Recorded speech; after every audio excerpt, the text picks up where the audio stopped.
예수님을 죽이는 종교와 정치라는 제목을 가지고 좀 살펴봤으면 좋겠습니다. 먼저 오늘 본문에 보면 이런 표현이 있어요. 이 사람을 보라 라는 표현이 나옵니다. 이건 빌라도가 한 말이에요. 그래갖고 라틴어로는 에체 호모예요. 에체 호모. 그런데 이 말이 굉장히 유명한 말이에요.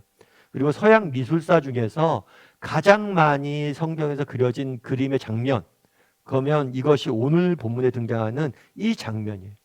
수많은 화가들이 이 예수님과 빌라도가 사람들 앞에서 이 사람을 보라 라고 이야기를 하는데 이 장면을 다양한 각도에서 그렸습니다. 그래서 성경에서 가장 많이 그림으로 그려진 장면이 오늘 우리가 읽은 본문이에요.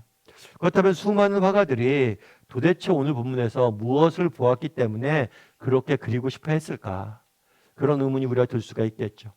저는 오늘 여러분과 함께 오늘 본문 말씀을 가지고 이 사람을 보라 라는 말을 중심으로 과연 무엇을 가지고 그렇게 그리고 싶었을까? 이 부분에 대해서 함께 이야기를 좀 나누고 기도하는 시간들을 가졌으면 좋겠습니다. 먼저 39절부터 40절까지 말씀을 같이 한번 읽어보면 좋을 것 같아요. 같이 읽겠습니다. 6월절이면 내가 너희에게 한 사람을 놓아주는 전례가 있으니 그러면 너희는 내가 유대인의 왕을 너희에게 놓아주기를 원하느냐 하니 그들이 또 소리질러 이르되 이 사람이 아니라 바라바라 하니 바라바는 강도였더라. 예, 6월절은 이스라엘 민족의 가장 큰 명절입니다. 6월절은 원래 이스라엘 사람들이 애굽에서 종살이하고 있었어요. 그런데 이 종으로부터 해방된 날을 기념하는 거예요. 우리나라로 말하면 어느 날과 비슷할까요? 광복절이겠죠. 8.15 광복절이겠죠. 그래서 이 해방이 된 날이기 때문에 그런지 몰라도 이 날에는 어떤 풍습이 있냐면 죄인 한 사람을 풀어주는 풍습이 있어요. 우리나라로 마찬가지죠. 광복절에는 뭐가 있어요? 8.15 특사가 있죠. 광복절 특사. 그래서 이렇게 민족이 해방된 날이니까 이렇게 죄인 한 명 풀어주는 그런 풍습이 있었습니다. 그래서 빌라도가 얘기하는 거죠. 내가 6월절이면 한 명씩 죄인을 풀어줬는데 그러면 너희는 내가 유대인의 왕, 즉 예수님을 풀어주길 원하느냐라고 묻게 돼요. 그러자 그들이 뭐라고 이야기해요? 또 소리질러 이르되 이 사람이 아니라 누구요? 바라바를 풀어주라. 예수님이 아니라 누구를 풀어주라고요? 바라바를 풀어주라고 외치게 됩니다. 그래서 그 당시에 이 군중들이 이렇게 외친 이유는 뭐냐면 그 당시 유대 종교 지도자들이 군중들을 선동을 해요. 그래서 예수님이 아니라 바라바를 풀어주게 외치도록 꾸밉니다. 그래서 결국에는 그날의 빌라도가 사람을 죄인을 풀어주는 그런 전례가 있는데 누굴 풀어줄까 했을 때 이 사람이 아니라 바라바를 풀어줘라 라고 외치게 됩니다. 그런데 재밌는 건 뭐냐면 그날에 아마 유대 종교 지도자들은 예수님을 풀어주기 싫어서 예수님을 죽이기 위해서 이렇게 외치게 만들었을 거예요. 그리고 빌라도는 그냥 풍습에 따라서 그냥 질문했을 거예요. 그런데 이것이 정말 기독교가 믿는 복음이 무엇인지, 구원이 무엇인지 가장 잘 보여주는 하나의 모형이 됐어요. 그건 뭐냐면 신학적으로 자리 바꿈이라고 이야기를 합니다. 예수님 오늘 죄가 있어요, 없어요? 죄가 없으시죠. 무죄하세요. 그런데 바라바는 죄가 있어요, 없어요? 있죠. 오늘 본문에 보면 바라바라하고 바라바가 누구라고? 강도라고 분명히 소개하고 있어요. 죄인이었던 바라바는 뭐예요? 풀려나고 무죄하신 예수님이 뭐라는 거예요? 죽음을 당하는 거죠. 그것이 자리 바꿈이. 무죄하신 예수님께서 죄인의 자리에 서서 죽고 대신에 바라바는 뭐라는 거예요? 이 자리에서 풀려나는 거. 이것을 자리 바꿈이라고 그래요. 이것이 십자가의 원리이고 정말 기독교가 말하는 구원의 원리예요. 정말 우리는 모두 죄인이고 죽을 수밖에 없는 죄인이에요. 바라바였죠, 우리도. 오늘 본문에서 바라바가 등장합니다. 그런데 이 바라바를 나와 무관한 사람이라고 보면 안 돼요. 내가 바라바라고 봐야 돼요. 그리고 내가 바라바였고 바라바인 나를 대신해서 뭐예요? 예수 그리스도가 죽은 것. 오늘 본문에서는 바라바에 대해서 강도라고만 간단히 소개하고 있습니다. 그래서 오늘 본문에서 보면 빌라도나 유대 종교 지도자라나 무리의 초점을 맞추기가 쉬워요. 그런데 어쩌면 오늘 본문에서 가장 초점을 맞춰서 살펴봐야 될 사람은 누구냐? 바라바예요. 여러분이 바라바였다면 어떨까요? 바라바는 내일 모레 사형 집행일입니다. 이제 곧 죽게 돼요. 그런데 갑자기 뭐라는 거예요? 야, 너 나가. 왜요? 저 사람이 너 대신 죽는데. 바라바의 심정은 어땠을까요? 오늘 본문에 표현되지 않았지만 바라바가 그때 느꼈던 심정을 우리가 생각해 봐야 돼. 그리고 여러분들이 바라바의 위치에 들어가야 돼.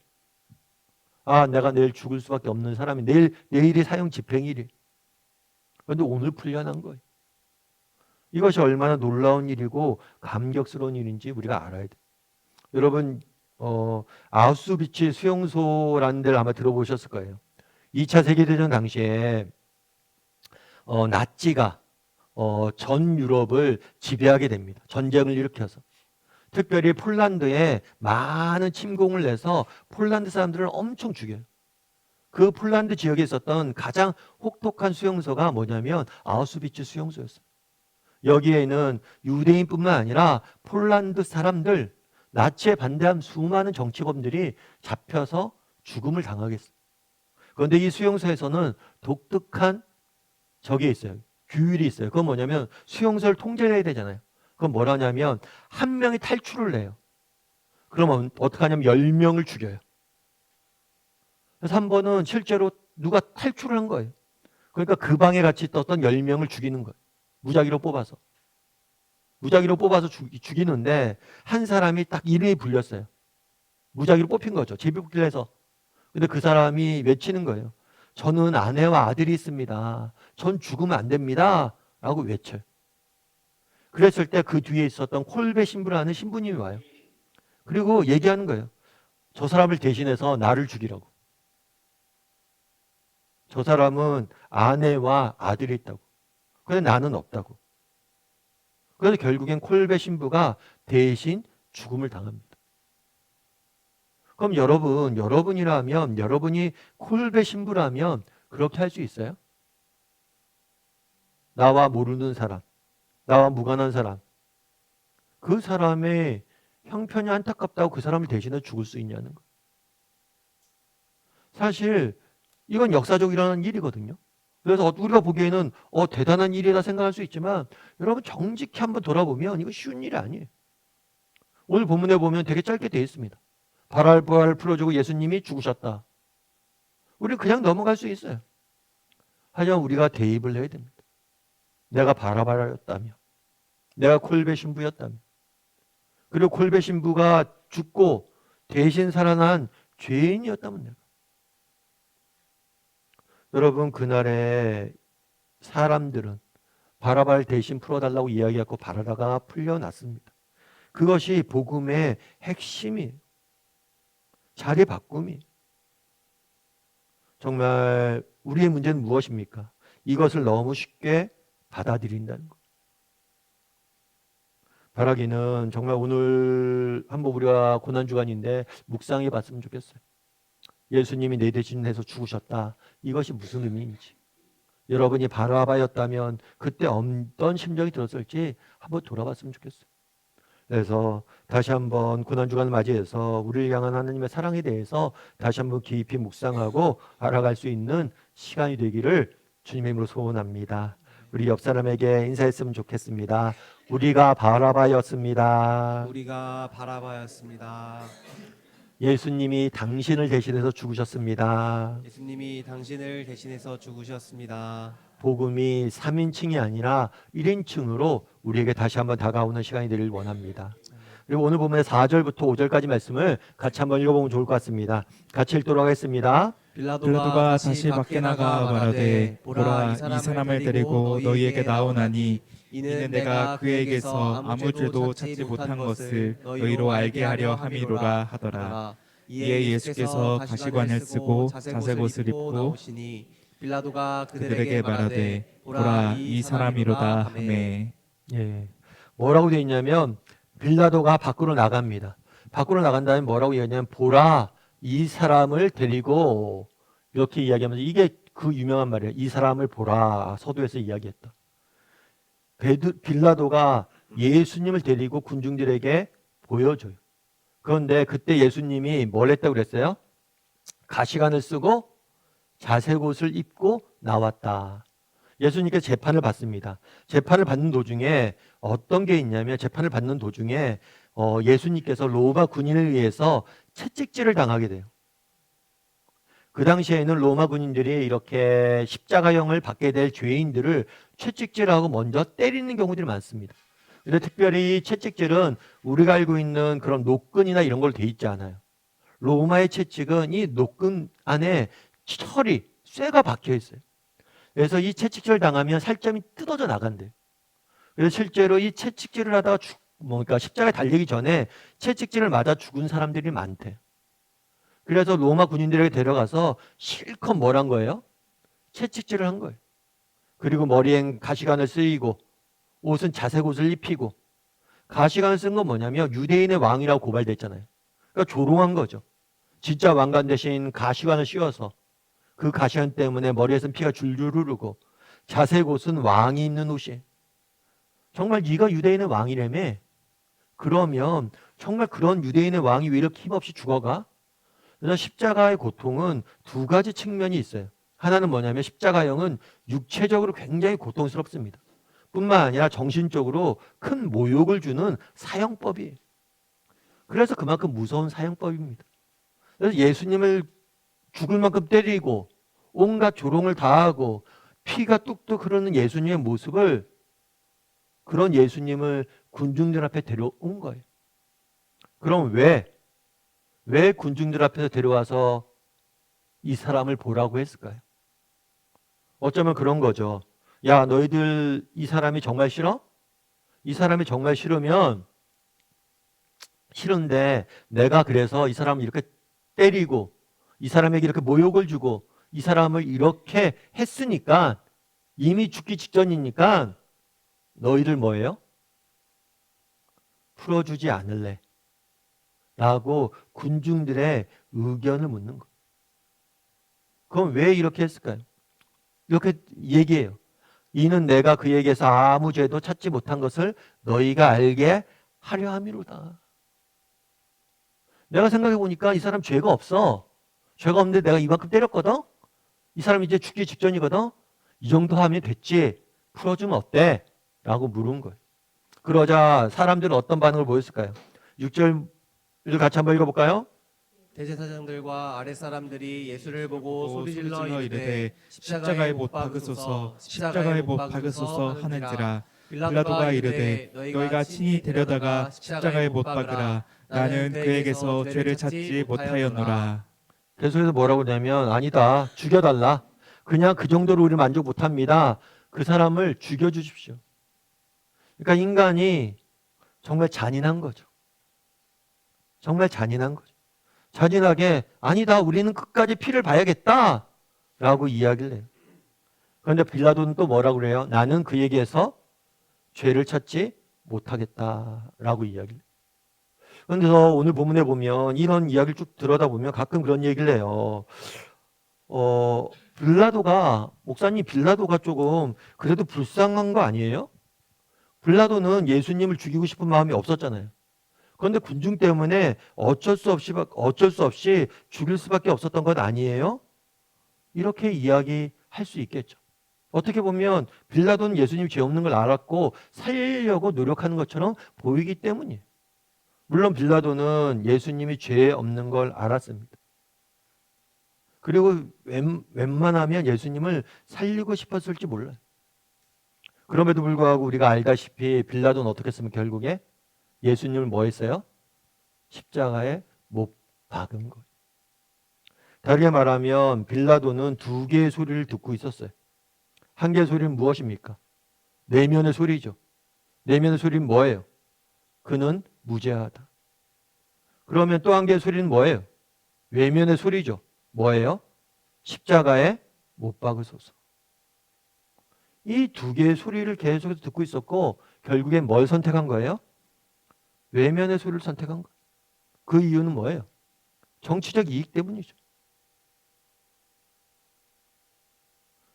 이 사람들의 의견을 무시하고 예수님을 풀어줬다가 결국에 내가 볼 정치적 이익, 그 손해를 보기 싫어서 뭘 한 거예요?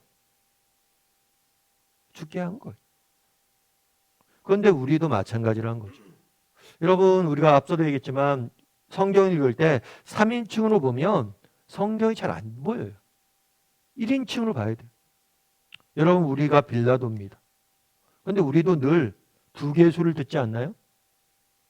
정말 하나님이 원하시는 삶, 그리고 세상이 이야기하는 삶, 정말 하나님이 원하시는 삶, 내 욕심이 이끄는 삶, 하나님의 바람, 내 뜻과 내 의지, 우리에게는 늘 뭐예요? 두 가지의 소리도 우리를 듣고 있어요. 그러면 이 두 가지 소리 중에서 우리는 무엇을 선택하며 살아가냐는 거예요. 여러분, 혹시라도 빌라도처럼 우리도 정말 우리의 내면에 계시는 성령 하나님께서 우리에게 주시는 음성이 아니라 정말 세상에 들리는 세상의 이익이나 내 욕심이나 내 생각이나 내 판단이나 세상의 소리를 듣고 살아가고 있지는 않냐는 거예요. 빌라도가 우리랑 무관합니까? 아니요. 빌라도가 처했던 그날의 상황은 우리 모두가 매일 매 순간 직면하는 상황이에요. 이 순간 내가 화를 낼 것인가? 참을 것인가? 이 순간 내가 시원하게 말 한마디 할 건가? 그렇지 않을 건가? 이 순간 내가 조금 더 낮아질 것인가? 그렇지 않은가? 이 순간 내가 욕심을 부릴 것인가? 그렇지 않을 것인가? 빌라도의 그날의 빌라도가 섰던 그 자리는 우리가 매일 매 순간 서는 자리. 예수님을 선택할 것인가? 아니면 세상을 선택할 것인가? 그럼 여러분들은 우리는 무엇을 선택하고 살아가고 있습니까? 예전에 한번 이야기를 드렸죠. 인디안에는 할아버지가 얘기해 주는 두 마리의 늑대 이야기. 우리 안에는 두 마리의 늑대가 있단다. 한 마리는 선한 늑대이고 한 마리는 악한 늑대란다. 그런데 두 마리는 늘 싸운단다. 그랬을 때 손자가 묻죠, 할아버지한테. 그럼 할아버지 누가 이겨요? 너가 먹이를 주는 쪽이 이긴다. 먹이를 주는 쪽이 이겨요. 그날에 왜 빌라도는 예수님이 무죄한 줄 알면서도 십자가에 못 박게 했습니까? 빌라도는 평생 그렇게 살았어요. 어떻게 살았습니까? 정치적 이익을 쫓아 살았어요. 매 순간 정치적 이익을 쫓아 선택하고 그 길을 따라 살아왔어요. 그 순간도 그렇게 선택한 거예요. 진리가 무엇이냐, 예수님께 어떻게 얘기한 것처럼 진리가 무엇이냐 물었어요. 이 사람을 보라 라고 이야기했습니다. 하지만 결정적인 순간은 뭐예요? 늘 하던 대로 정치적 이익을 쫓아 사는 거예요. 결국에 우리는 평소에 무엇에 먹이를 주느냐에 따라서 우리가 무엇을 선택하느냐가 결정되는 거예요. 여러분, 왜 우리가 고난주간에 이렇게 기도회로 모입니까? 정말 이 시간들을 통해서 다시 한번 우리 안에 심는 것, 다시 한번 우리 안에 먹이를 주는 작업들이, 이 시간에 기도하고 또 이 시간 내가 정말 그리스도인은 어떻게 살아야 될지 생각하고 또 이 시간 하나님부터 어떤 사랑을 받았는지 기억하고 이 과정들이 쌓일 때 우리가 빌라도와 다른 선택을 하게 되는 거예요. 벼락이는 우리 다음의 식구들이 정말 우리가 날마다 빌라도와 같이 우리는 선택의 순간들에 쓴다는 것을 기억하고 정말 성령의 음성을 듣고 세상의 소리가 아니라 성령의 음성을 듣고 쫓아가 살아갈 줄 아는 저나 여러분이 되기를 주님의 이름으로 소원합니다. 우리 옆 사람에게 인사했으면 좋겠습니다. 우리는 매일 빌라도의 자리에 섭니다. 이렇게 인사했으면 좋겠습니다. 우리는 매일 빌라도의 자리에 섭니다. 한 번 더 인사할까요? 성령의 음성을 따라 살아갑시다. 성령의 음성을 따라 삽시다. 정말 날마다 성령의 음성을 따라 살아감으로 빌라도처럼 실패하지 않는 우리의 인생이 되었으면 좋겠습니다. 그리고 마지막으로 10절부터 11절까지 말씀을 같이 한번 살펴보면 좋을 것 같습니다. 10절부터 11절까지 같이 한번 읽어볼까요? 빌라도가 이르되 내게 말하지 아니하느냐 내가 너를 놓을 고난도 있고 십자가에 못 박을 고난도 있는 줄 알지 못하느냐. 예수께서 대답하시되 위에서 주지 아니하셨더라면 나를 해할 권한이 없었으리니 그러므로 나를 내게 넘겨준 자의 죄는 더 크다 하시니라. 빌라도가 계속해서 물어요. 뭘 물으냐면 왜 내게 말하지 않냐. 뭘 말하냐면 빌라도가 뭘 물으냐면 넌 도대체 누구냐라고 물어요. 넌 도대체 네가 정말 유대인의 왕이냐? 네가 정말 하나님의 아들이냐? 물어요. 어제도 그저께도 이야기했지만 그 당시에 예수님께서는 공공연하게 자신이 누구인지, 자신이 하나님 보내신 하나님의 아들이심을 공공연하게 주장을 했습니다. 그리고 유대인들은 죽이고 싶었어요. 그런데 못 죽였던 이유가 뭐냐면 진짜로 하나님이 보내신 선지자면 어떡하지? 이런 생각이 있었던 거예요. 빌라도도 마찬가지예요. 사람들이 죽여달라고 그래요. 그럼 내가 선고를 하고 싶은데 혹시라도 이 사람이 진짜 그때 로마 사회는 다신사였거든요. 그 어떤 신적인 존재, 신적인 권위를 가진 어떤 누군가 연관된 사람은 아니지? 아닐까? 이런 두려움이 있는 거예요. 그래서 계속 묻는 거예요. 도대체 넌 누구냐고. 그랬을 때 예수님께서 뭐라고 그래요? 대답을 안 하세요. 왜 대답을 안 했을까요? 이미 예수님은 충분히 말했어요. 충분히 말했어요. 그럼에도 불구하고 빌라도는 믿지 못하고 여전히 정치적 계산 앞에 서 있는 거예요. 그러자 빌라도가 이렇게 협박합니다. 야, 너 도대체 왜 말을 안 해? 내가 누구인지 알아? 내가 너를 놓아줄 권한도 있고 너를 못 박을 권한도 있어. 내 한마디면 너 죽고 사는 거 내가 결정하는 거야. 그런데 왜 내 말에 대답을 안 해? 라고 이야기를 해요. 그러자 예수님께서 뭐라고 이야기합니까? 대답하시되 뭐라고 해요? 위에서 주지 아니하셨다면 나를 해할 권한이 없었으리니. 위에는 누구예요? 하나님. 네가 날 죽일 권한이 있다는 거예요? 없다는 거예요? 없다는 거. 다르게 말하면 여러분 이 짧은 말이지만 이 말에서 우리가 알 수 있는 게 있어요. 그 첫 번째는 뭐냐면 그런 거예요. 우리는 본문을 읽거나 십자가 사건을 접할 때 예수님을 누가 십자가에 못 박았느냐 했을 때 그 주체를 유대의 종교 지도자들이나 빌라도에게 초점을 맞추기 쉽습니다. 그런데 예수님을 십자가에 못 박은 사람은 누구예요? 하나님. 그리고 예수님의 십자가에 못 박은 사람은 누구예요? 예수님 자신이 스스로 십자가에 죽은 거예요. 예수님이 잡히던 날 밤에 베드로가 칼을 뽑아서 정말 맞설려고 합니다. 군인들과. 그랬을 때 예수님 뭐라고 그랬어요?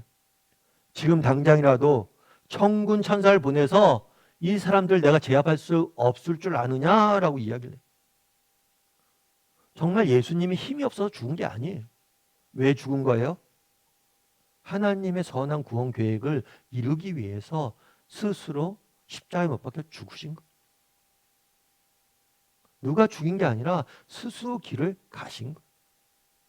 그래서 위에서 주지 않으면 나를 해야 할 권한이 없다. 이 말에서 알 수 있는 거 뭐냐? 이 십자가의 본질이 뭐냐는 거예요. 예수 그리스도 십자가에 못 박은 사람이 누구냐는 거예요. 하나님이세요. 왜 십자가에 못 박았습니까? 우리를 사랑하셔서 우리를 대신해서. 결국에 예수 그리스도를 십자가에 못 박은 것은 뭐냐면 사랑이에요. 어쩌면 우리를 사랑하지 않았다면 이 길을 걷지 않을 수도 있겠죠. 정말 그날에 예수 그리스도가 십자가에 못 박은 것은 뭐냐? 사랑입니다. 또 한 가지 여기서 알 수 있는 건 뭐냐면 주권이에요. 주권. 예수 그리스도께서는 이 모든 고난과 고통을 자기가 경험하는 이 모든 것을 누구의 주권 아래 있음을 고백하는 거예요? 하나님의 주권 아래 있음. 내가 십자가 지는 것도 다 하나님의 주권 아래 있음을 고백한 거. 그래서 우리도 마찬가지죠. 여러분 정말 그날에 예수 그리스도를 십자가에 못 박은 건 뭐라고 그랬어요? 사랑입니다. 사랑. 우리를 사랑하지 않았다면 결코 하지 말아야 될 일들을 하신 거예요. 결국에 십자가에 예수님을 못 박은 것은 뭐냐면 우리를 향한 사랑이에요. 그래서 이 사랑이 얼마나 큰지를 우리가 알아야 돼. 그리고 또 한 가지 여기서 우리가 알 수 있는 건 뭐냐? 하나님의 주권이에요. 정말 예수 그리스도께서 끝까지 정말 죽음의 순간까지 십자가를 주시고 마지막 십자가의 길을 걸어가면서도 예수 그리스도의 안에서 정말 흔들리지 않았던 한 가지 생각은 뭐예요? 주권이. 이 모든 것을 주관하시는 분이 누구다? 하나님이시다. 그래서 우리도 마찬가지입니다. 정말 우리가 얼마나 큰 사랑을 받았을지 기억해야 되고 또 예수님이 그러셨던 것처럼 뭘 기억할 수 있어야 돼요? 하나님의 주권. 하나님의 주권. 특별히 십자가를 그 아들에게 주신 하나님의 주권을 기억할 수 있어요. 정말 우리도 마찬가지겠죠. 정말 하나님께서 우리도 때로는 우리가 원하지 않는 길로 인도하실 때가 있어요. 때로는 우리가 원하지 않는 정말 그런 길들로 그리고 우리가 기도했던 대로 우리의 인생을 인도하지 않을 수가 있어요. 정말 예상하지 못했던 그런 일들이 우리가 경험할 때가 있어요. 그럼에도 불구하고 확신해야 될 게 있어요. 그건 뭐예요? 하나님의 주권과 하나님의 선하심이. 그것도 우리가 확신할 수 있어야 돼요. 우리가 십자가에 대해서 묵상을 합니다. 십자가에서 결국에 우리가 보는 건 무엇입니까? 하나님의 사랑이. 그리고 또 보는 건 무엇입니까? 하나님의 주권과 선하심이. 그 하나님의 주권과 선하심, 그 하나님께서 오늘 우리의 인생을 주관하시고 선하게 이끄신다는 사실을 여러분들이 확신해야 돼요. 여러분들 어떠십니까? 그렇게 확신할 수 있어요? 그렇게 고백할 수 있어요? 예. 정말 고백할 수 있었으면 좋겠습니다. 저 역시 그렇게 고백을 저는 제 인생을 돌아봤을 때 하나님은 정말 선하시다고 고백할 수 있을 것 같아요. 제가 종종 말씀드리지만 사실 저 같은 경우에는 아버님이 굉장히 일찍 돌아가셨어요. 일찍 돌아가셨고 사실 거의 아버님의 사랑을 받지 못했어요. 그렇기 때문에 늘 의문이었어요.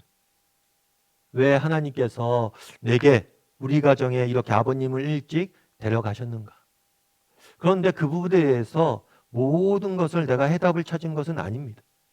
그런데 한 가지 분명한 것은 뭐냐면 하나님께서 많은 부분을 갚아주셨어요. 정말 제가 처음 신앙생활 했을 때 송태훈 목사님이나 옥하는 목사님이나 이찬수 목사님이나 좋은 목사님들을 너무 많이 받게 해서 만나게 하셔서 정말 제가 만남의 축복을 너무 제 인생에 많이 허락하셨어요. 물론 어쩌면 우리 인생의 가장 중요한 만남의 축복은 부모님일지 모르겠죠. 그런데 그 부분에 있어서는 저에게 하나님은 노라고 답하셨어요. 어쩌면 힘든 것도 아닌데 너무나 보편적이고 너무나 흔한 것인데 그것에 대해서 노라고 답하셨어요. 그럼에도 불구하고 정말 다른 많은 부분에서 예스라고 답하신 게 너무 많아요. 그럴 때로는 우리 인생이 그렇잖아요. 다 예스면 좋겠지만 노가 있을 수도 있어요. 하지만 우리 하나님께서는 결국에 선하시게 우리 인생을 주관하고 인도해 주실 거예요. 그런 믿음을 우리가 가져야 돼요. 십자가에 위에서 예수님께서 십자가를 걸으면서 어떻게 그 길을 걸어갈 수 있었습니까? 하나는 사랑이고 하나는 뭐예요? 주권. 하나님의 선하심에 대한 신뢰. 바라기는 우리 다음의 식구들이 정말 하나님의 사랑을 우리가 노래할 줄 알고 또 하나님의 선하신 주권을 늘 신뢰하고 의지함으로 믿음의 경주를 끝까지 달려가는 저나 여러분이 되기를 주님의 이름으로 소원합니다.